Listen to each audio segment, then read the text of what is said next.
Hola a todos, ¿cómo andan? Bueno, hoy vamos a arrancar un video donde vamos a trabajar la cabeza. Vamos a hacer un estudio de cabezas con distintas posibilidades, distintos enfoques y un poco de proporciones medidas de cómo esa cabeza tiene que plantearse para funcionar bien. Ciertas medidas que nos pueden llegar a servir, tanto como para dibujar una figura de memoria, como para trabajar con una figura que vemos en vivo. Bueno, arrancamos. Bueno, nosotros para trabajar la figura siempre tenemos que encarar las formas desde lo más simple, ¿sí? Si nosotros vemos una cabeza, nosotros trabajaríamos un círculo que es ovalado hacia abajo, ¿sí?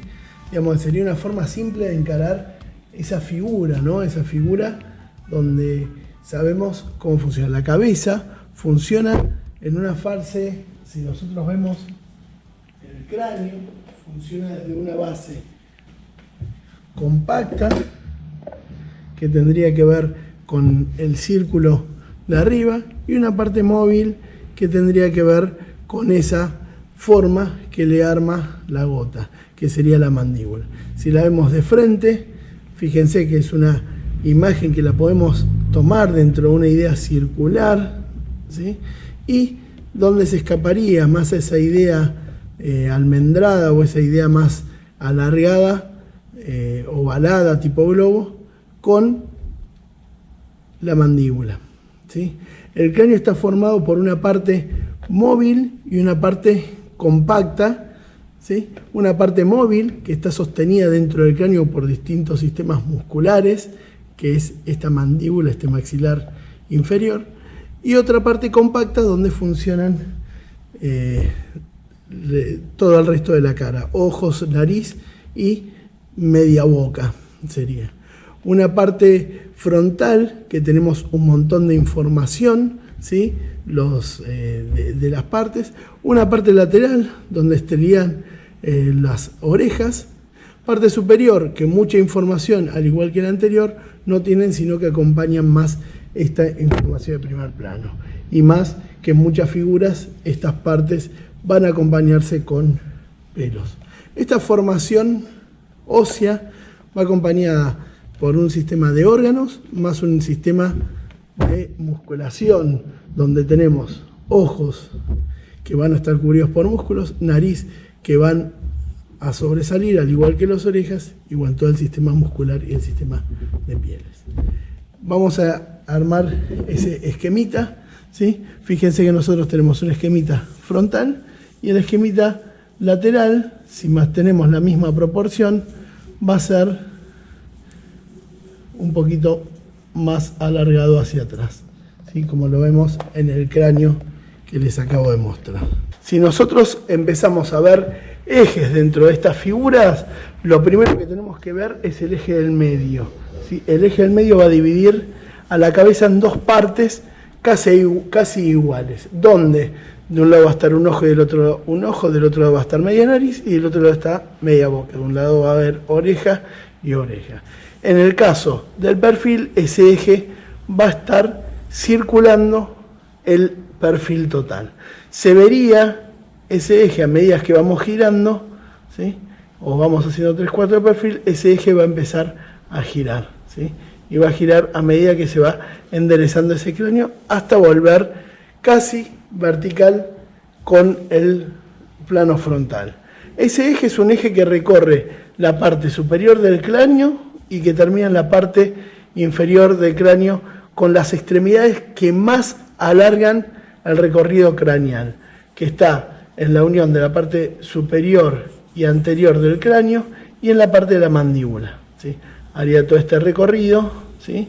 Que si lo atravesamos sería así, y que en la parte frontal lo veríamos así.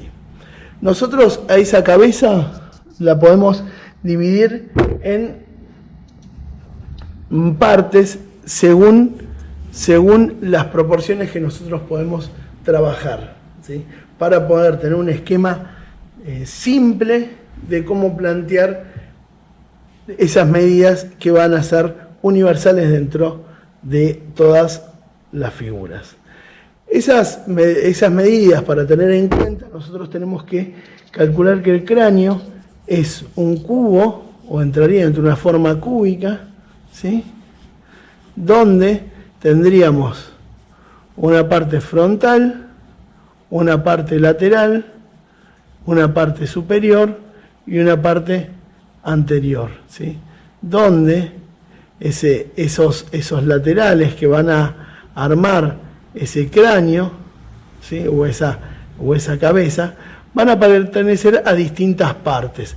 Una parte va a tener que ver con el lado frontal, otra parte con el lateral, y así sucesivamente con todos los lados. Digo esto ¿por qué? Porque nosotros cuando vemos una cabeza de frente, al ser el cráneo un poco, tener una formación inclinada a la parte superior, en esa media parte que vemos en lo superior, vamos a tener una medida que va a salir dentro de las proporciones que tenemos en la cara. Nosotros decimos, o se dice, por ciertos estudios que hicieron distintos artistas, que la cabeza se puede dividir en 3 partes y media, ¿sí? Esas 3 partes y media, ¿sí?, tienen que ver a 3 partes, que tienen que ver con lo frontal, ¿sí?, y media, que tiene que ver con la parte superior del cráneo. Digamos que es media parte que no entra o no entraría dentro de esa parte dibujada. ¿Por qué digo esto? Porque muchas veces uno tiene en cuenta, o uno piensa cuando va a dibujar las proporciones, que esta parte va a ser siempre media. Y depende de dónde esté enfocado el cráneo, esta parte va a variar o va a cambiar según la dinámica. Fíjense que de hecho en el cráneo que dibujé acá, chiquitito, ¿sí?, vemos mucha más parte superior que las particiones que podría tener la parte frontal, ¿sí? Y eso tiene que ver con el enfoque. Mismo si se enfoca desde abajo o desde algún ángulo raro, tal vez hasta puede llegar a desaparecer y esa media parte o esa partición entra dentro de otro lado. Estas 3 partes van a funcionar casi siempre, ¿sí? Se puede perder en algún ángulo muy jugado, pero por lo general siempre funcionan parejas. Estas 3 partes tenemos la parte del medio, que va a marcar desde la base de la nariz, que es desde donde ingresa la nariz o donde las aletas se apoyan dentro de la nariz, ¿sí? Sería donde ingresa la nariz, ¿sí? Una parte y otra parte donde es o se daría el nacimiento de las cejas, ¿sí? En la parte superior tenemos en la frente y en la parte inferior tenemos la boca. La boca va a estar ubicado, si nosotros dividimos en 3 partes, ¿sí? La boca, la última parte, pertenece al mentón, ¿sí? Y la boca o la comisura, por lo general, siempre está casi pegada a la línea, a una de la partición superior. Digo casi porque la boca va a variar, depende de la formación de cada uno dentro de esta medida, ¿sí? Yo ahora la voy a hacer pegada más arriba porque me quedo ahí, ¿sí? Dentro de las medidas horizontales también tenemos la medida de las orejas, que las orejas van a ser la misma medida que ese recorrido de la nariz, ¿sí? Esas orejas van a tener el mismo recorrido que la partición del medio, ¿sí? Digo esto porque uno muchas veces piensa que las orejas son mucho más chicas de los que las tendría que dibujar. Y eso está bueno para tener en cuenta, que va a tener esa medida, el mismo tamaño de la nariz. Ahora, puede ser que la nariz tome una dimensión más externa o que las orejas se abran más para el costado y den la sensación de más grandes, pero por lo general cubren las mismas medidas. Hay que tener en cuenta que muchas veces las orejas, con el tema de los accesorios, pueden llegar a tener alguna deformidad, pero cumplimos dentro de esa medida porque es algo extra. Dentro de lo vertical, de las medidas verticales, nosotros tenemos que tener en cuenta una medida que es muy interesante, que dice que entre ojo y ojo hay un ojo. Entonces, nosotros tenemos de referencia que el ancho de la nariz tiene que ser aproximadamente el ancho de un ojo, ¿sí?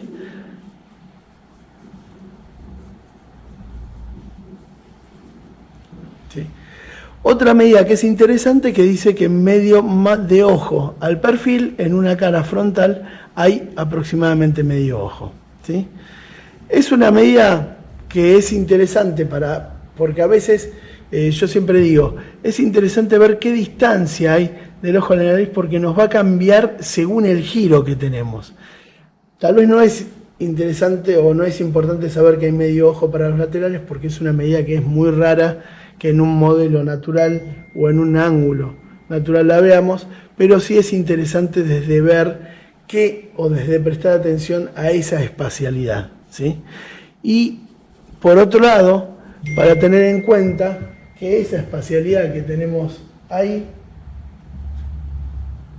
es una espacialidad que nos da el ancho que más se expande de lo frontal de la cara. ¿Qué quiero decir? Que la parte frontal, ¿sí?, lo más ancho de la parte frontal está dado en el pómulo, ¿sí? Puede ser que algún cráneo tenga el maxilar inferior bastante prominente, pero por lo general, salvo que nos vayamos a la prehistoria, nunca va a superar el maxilar el ancho del pómulo. Ahora, sí puede ser que el cráneo en lo ancho supere por los laterales, por el pelo o por otras cosas, pero no el ancho de la cara.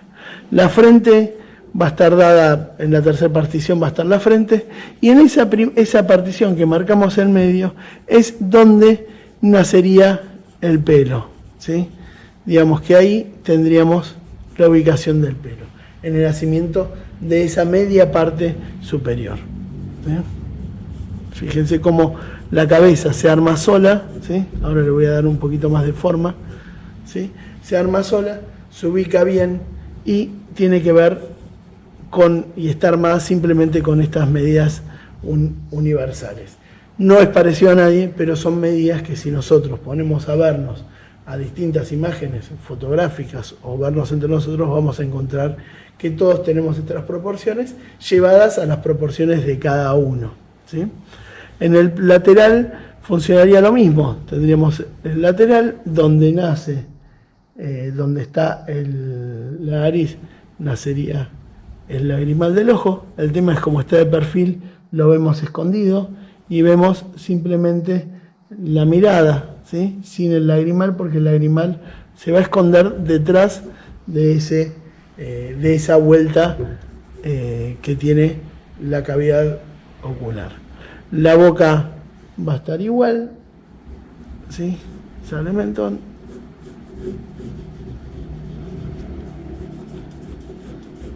Sale el cráneo, ¿sí? A tener en cuenta, acá le dice la oreja un poquito más alta.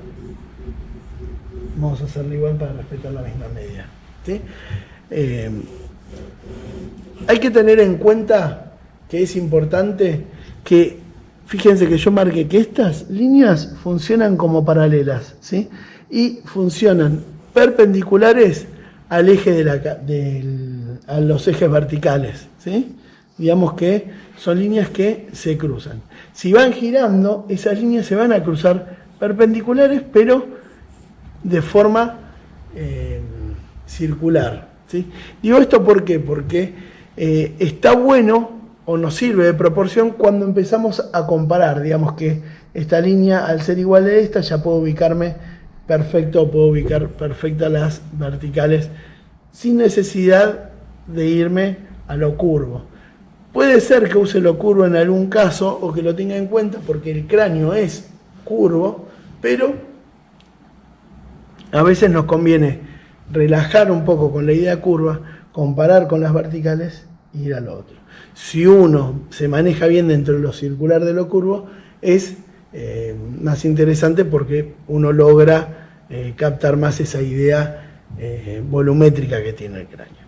Dentro de estas perpendiculares está bueno tener en cuenta que al ser medidas que funcionan igual, fíjense que la oreja había dicho que toma la misma dimensión que la nariz, entonces si yo tengo un cráneo que mira hacia arriba, voy a tener la nariz y la oreja más baja, ¿sí?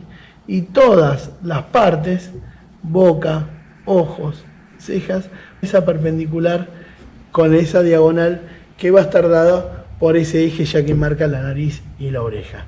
Si yo miro hacia abajo, ¿sí? La nariz va a estar hacia abajo, la oreja va a subir y me va a suceder lo mismo, ¿sí? Y los ojos, fíjense que o el ojo o las verticales van a funcionar iguales, ¿sí?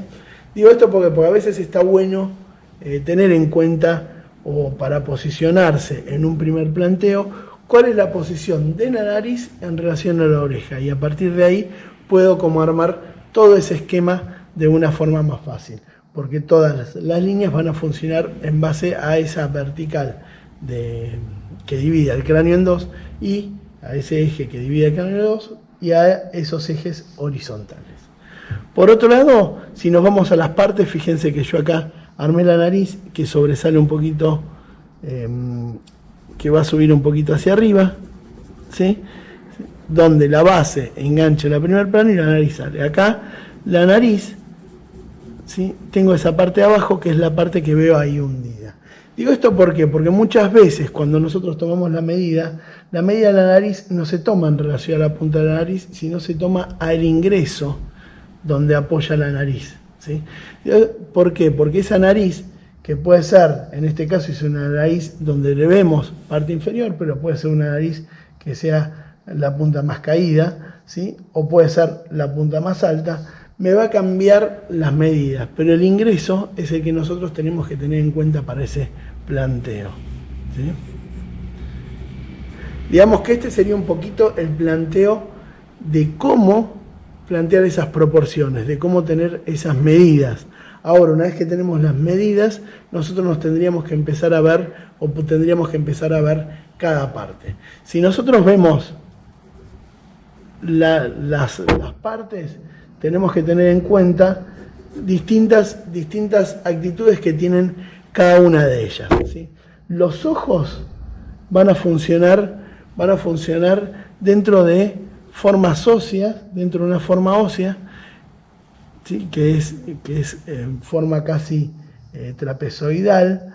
Tenemos una esfera que está sostenido por una parte nerviosa y una parte muscular dentro de esa cavidad. Pero las características funcionan desde dos actitudes. Una actitud que tiene que ver con los párpados que tienen un movimiento hacia arriba y hacia abajo, pero que tienen que ver con un movimiento, digamos, los párpados tienen que ver con un músculo que se apoya sobre el ojo y que sostiene esa forma circular. Digamos que si yo lo sacara del lugar, sería una esfera con un corte, ¿sí? Donde ese corte se abriría hacia abajo y hacia arriba, ¿sí? Ese párpado de abajo tiene un movimiento que casi sostiene, si bien se mueve un poquito para abajo y para arriba, pero sostiene más que nada, y el movimiento fuerte lo tiene el párpado superior. Pero a este movimiento se le agrega la formación ósea, ¿sí?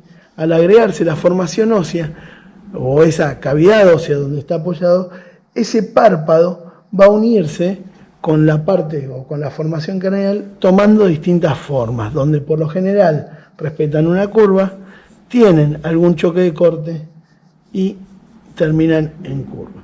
Todas esas curvas que va a tener el ojo siempre van a responder al lagrimal y al lateral del ojo, ¿sí? Siempre van a seguir un movimiento que responden a esa circulación.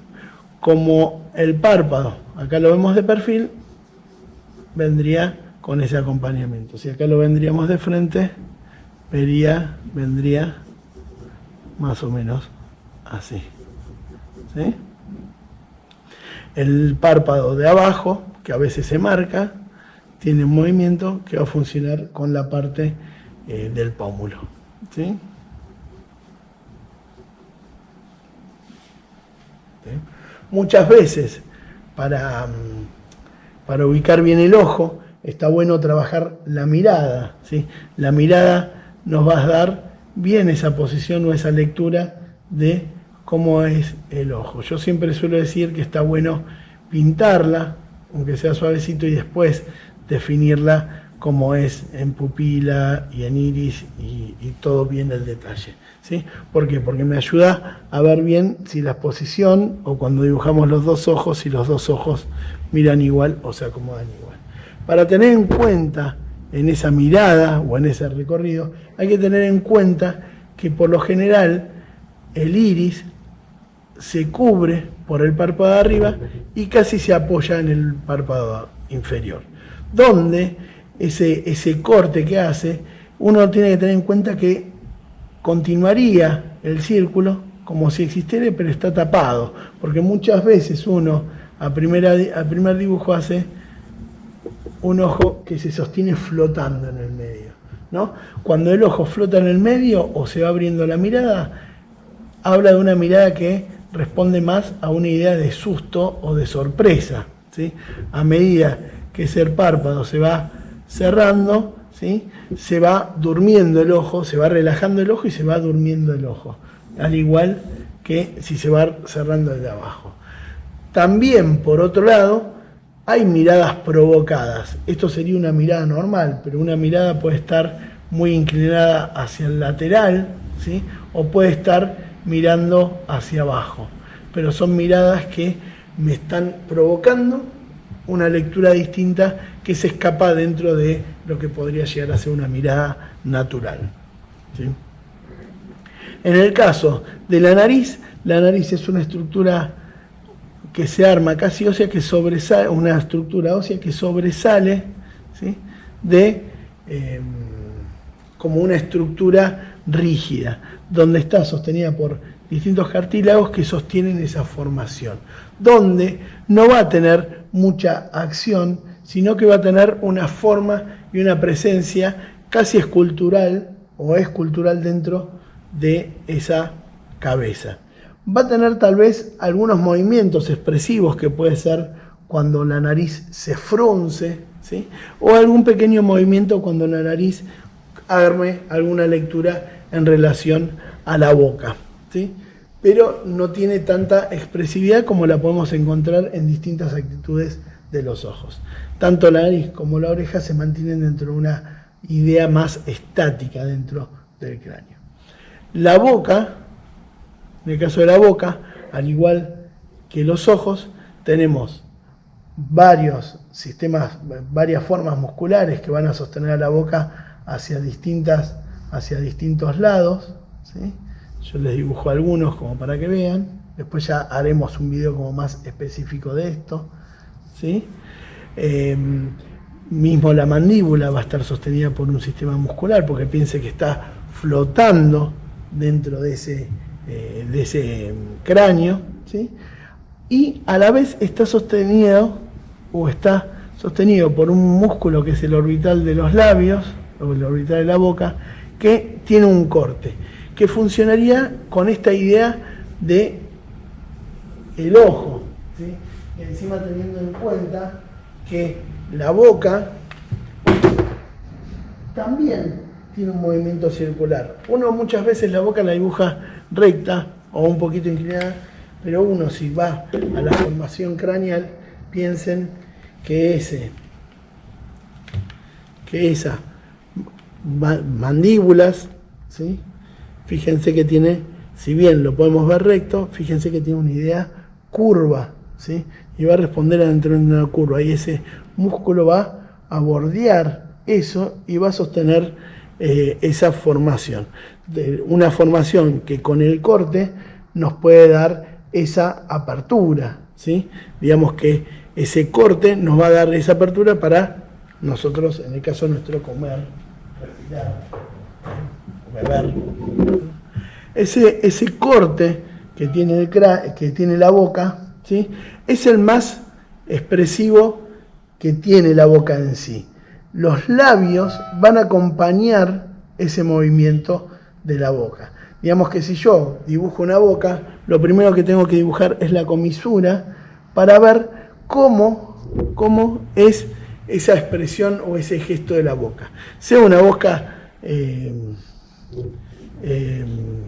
una postura relajada, sea una boca más triste, sea una boca más alegre, sea una boca gritando, ¿sí? Una boca que es una línea, pero que a la vez tiene distintos movimientos que va a tener que ver con cómo funciona esa parte muscular, ¿sí? O cómo está armado esa parte muscular, ¿sí? Una boca que después se acompaña por el labio, ¿sí? Por labios que pueden llegar a ser más finos, más gruesos, más carnosos, menos, ¿sí? Pero ese corte es el que da la característica. Otra característica que por lo general sucede es que la mandíbula inferior por lo general es un poquito más alejada o más exterior que la mandíbula inferior. Entonces, por lo general se da que el labio arriba sobresale apenas más que el labio abajo o que están a la misma altura, ¿sí?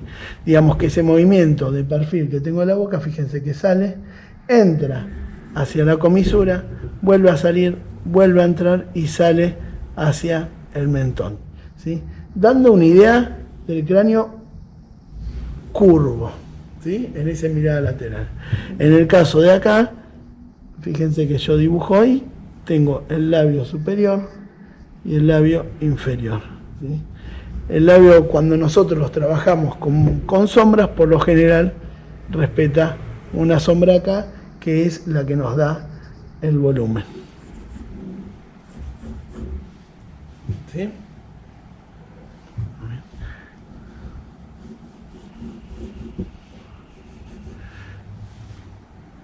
Algo para tener en cuenta en la oreja, y hago un recorrido por todas las partes, después seguramente haga algunos videitos puntuales de cada uno, es que la oreja por lo general acompaña la dirección del corte de la mandíbula. Uno suele dibujar o suele pensar que la oreja va en forma recta, pero siempre acompaña esa línea o esa inclinación que puede llegar a tener el cráneo, ¿sí? Y eso la posiciona, no es una forma recta, sino que es forma. Esa línea de ahí que acabo de dibujar no suele verse, ¿sí? Sino que lo que se suele ver es el lóbulo, ¿sí? Un movimiento que arma la protección de la cuenca auditiva y el nacimiento del giro de la oreja, ¿sí? Digamos que no es que arma una línea, pero visualmente como que tiene una lectura dentro de esa formación. Para agregar un detalle, cuando nosotros dibujamos el cuello, como para cerrar un paso que vamos a trabajar en otro video también, que es el cuello, nosotros para tener el cuello en cuenta, lo que tenemos que tener en cuenta es que también desde atrás, desde el nacimiento de la oreja, atrás de la mandíbula, nace un músculo que se llama el cleomastoideo, que es un músculo que hace un recorrido de atrás hacia adelante, ¿sí? Y que nos posiciona como el cuello desde la parte más ancha, ¿sí? Depende de cómo es esa parte muscular, es la parte más ancha del cuello, pero siempre, o suele ser siempre, mucho más ancha o más ancha la mandíbula que el cuello, ¿sí? Entonces, fíjense cómo esa cabeza se armó, ¿sí? Se unió, ese músculo que nace desde la oreja, termina en el inicio de la clavícula y el esternón, ¿sí? Me arma ese huequito que tenemos en el inicio de la caja torácica, ¿sí? Y fíjense cómo se armó el cráneo, cómo se posicionó el cuello y cómo se armó la figura. Toda esa figura, y vuelvo al principio, iniciada desde un círculo y un rectángulo, ¿sí? Si volvemos a una síntesis, si nosotros vemos los emoticones, fíjense que son caritas que tienen una simpleza que abarca esa idea simple de cómo encarar el cráneo. Mismo un nene dibujaría un cráneo de esta forma. Bueno, espero que les haya gustado. Termino acá el primer video de este recorrido por el estudio de la estructura de la cabeza. Vamos a hacer varios videitos con cada parte de la cabeza que bueno, los voy a ir subiendo así a poco. Lo vamos viendo y vamos viendo como un recorrido para el que le interesa un poquito más ver cómo funcionan cada una de las partes.